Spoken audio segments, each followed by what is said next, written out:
Oh, I'm so glad you could join me. Well, I'm running out of my goat milk, oatmeal, and honey soap. I sold so much at the last market that I need to rebuild my stock.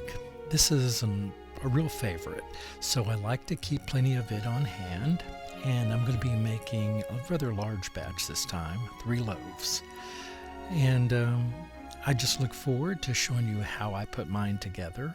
It's not going to be a big surprise. Everybody makes goat milk soap, it seems. However, this is mine, and here we go. I always begin with an ice bath. So here I have my goat milk in the inner bowl, and then I have a large outer bowl filled with ice and water. This is to keep my goat milk nice and cold so that it doesn't scorch from the lye. So what I do is I add in a little lye at a time, stir it until it melts a bit, then add in more, and just follow this process until it's completely melted. The purpose of this is to keep that creamy, yellow, golden, well, not golden, but sort of a butter yellow color to the milk. We don't want it turning orange. Many times I've seen people make soap and it turn orange. And that's because the lye is burning the sugars in the milk. And what I've heard some of them say is, well, it'll turn back to a more natural color in the soap. And that's true. As the saponification comes to a conclusion in your soap, it does lighten, and oftentimes an orange soap can turn a lighter color. Well, I like to skip that step. I don't want to burn those sugars. It seems to me that keeping it at a colder temperature keeps a lot of the natural constituents intact in your soap. And so that's why I follow this method. It doesn't mean they're wrong, by the way. It's just a different way. So it's almost completely melted. And you're also going to notice the ice has melted quite considerably as well. That's from the heating up of the lye. So the ice helps to keep the lye from overheating the milk. And by melting, it's releasing heat. It's just a really great way to do it, and that's why I do it this way. And anytime I notice the heat does start to rise, I will use this kind of method, moving it around in the ice water just to make sure that it stays nice and cold. And I keep a thermometer nearby and check the temperature fairly often. I have all my oils ready here at room temperature. And these are the regular suspects: olive oil, coconut oil, shea butter, and castor oil. Not a whole lot more in this. This is a really nice moisturizing soap, and it is super fatted at about 8%. And I have done a water reduction on my goat milk for the honey, because I did add about 1 ounce to 2 ounces of water to the honey to make it nice and loose for incorporating into the batter.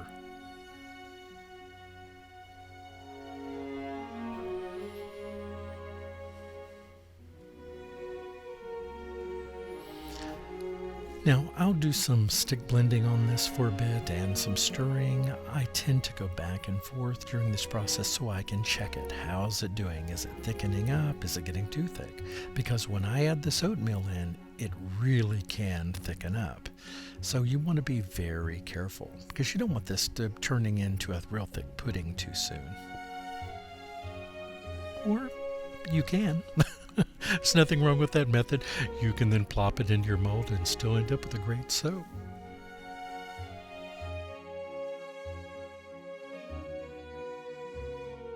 So I've now got it at a nice light trace. I went and got my molds ready, because once I add this honey in, it can heat up a bit and thicken up your batter quite a bit. So just be ready to pour. Have everything ready just saves a lot of chasing things down, which I've had to do on many occasions.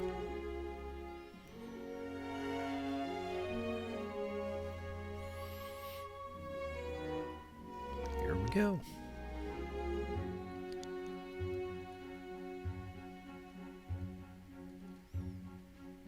And that is a local honey.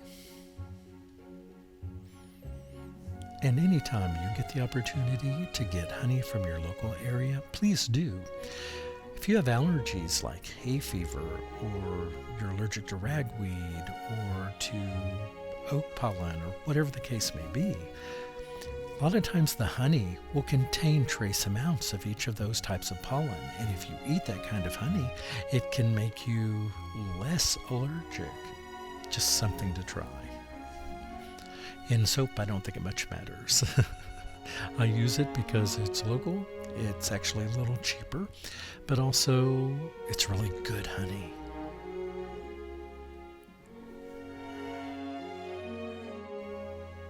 And now comes the time to pour it into the molds. And there's not much ceremony to this one because there's no swirling, there's no fragrance, there's nothing really to be concerned about. This is a very relaxing soap to make. And I suppose that's why so many soapers make it. I think secretly, don't tell anyone, but I think a lot of us sometimes crave the simplicity of an old-fashioned type soap where we don't have to do any fancy swirls, where we don't have to do too fancy a top. And I'll tell you, when I was at market, this was my fastest selling soap. It went the fastest. I was amazed at how quickly this disappeared. And I've had more orders from the people that I met there. Matter of fact, 21 of these bars, no, that's not right. 14 of these bars are already accounted for.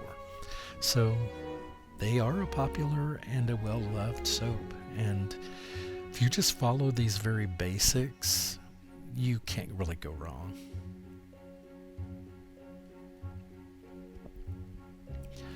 Now, I also have made this with lavender essential oil, chamomile essential oil. You can add fragrances. There's pretty much anything you want you can do with this. But good old plain with no scent is generally the most popular. I've started trying to texture it here. This is just not my forte.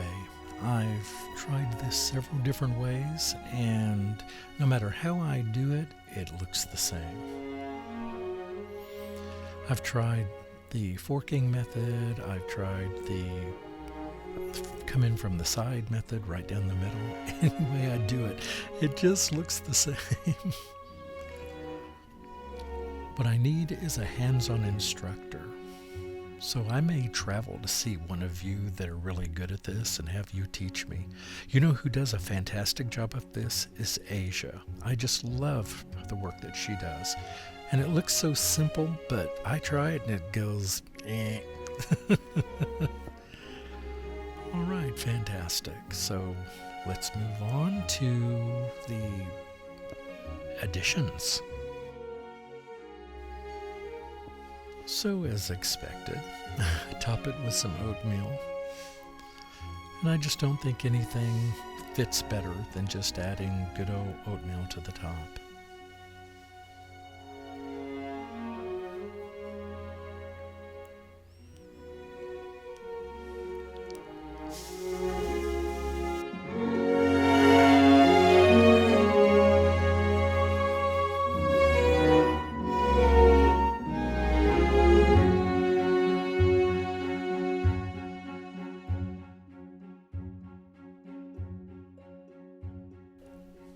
So the cutting of this is fairly uneventful because, well, there's no pattern, there's no color variation, there's nothing really that stands out about these, except they're the most beautiful soap in the world.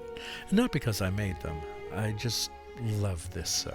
If I had a favorite amongst all my soaps, this is it. Now, the oatmeal on top, that's strictly for the customer. I certainly brush off a lot of that before I ever bathe.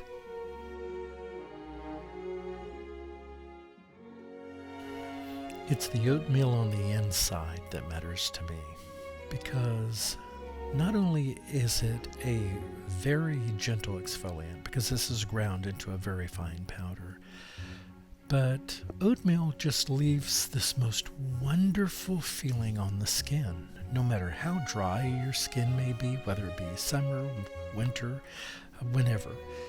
It leaves your skin feeling moisturized without feeling slimy, without feeling like you just have an extra layer of skin on. Nobody likes that feeling, including me.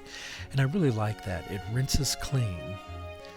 And there's a reason why so many people like it. It really is the finest. And I believe my goat milk is among the finest goat milk that you can get. And am I biased? Yes, but only because I believe it to be true.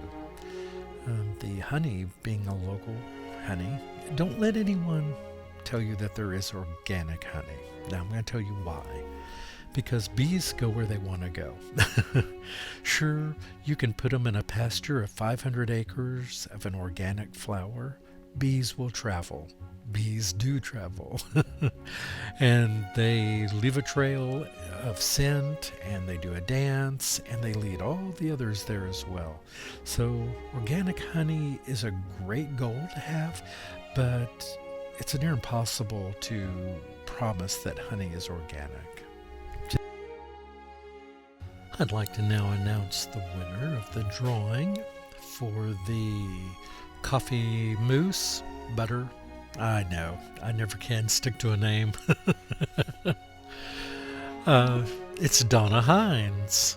So, Donna, a big congratulations to you. Just email me, soapyoaksfarm@gmail.com, your address, and I'll get this off to you immediately. Thanks so much. So there's another contest coming, so everybody follow the drill. Make a comment about anything you like and comment on someone else's comment. And I'll be choosing another winner for a surprise in the next 24 hours. Thanks so much, everyone. Have a great day. Goodbye.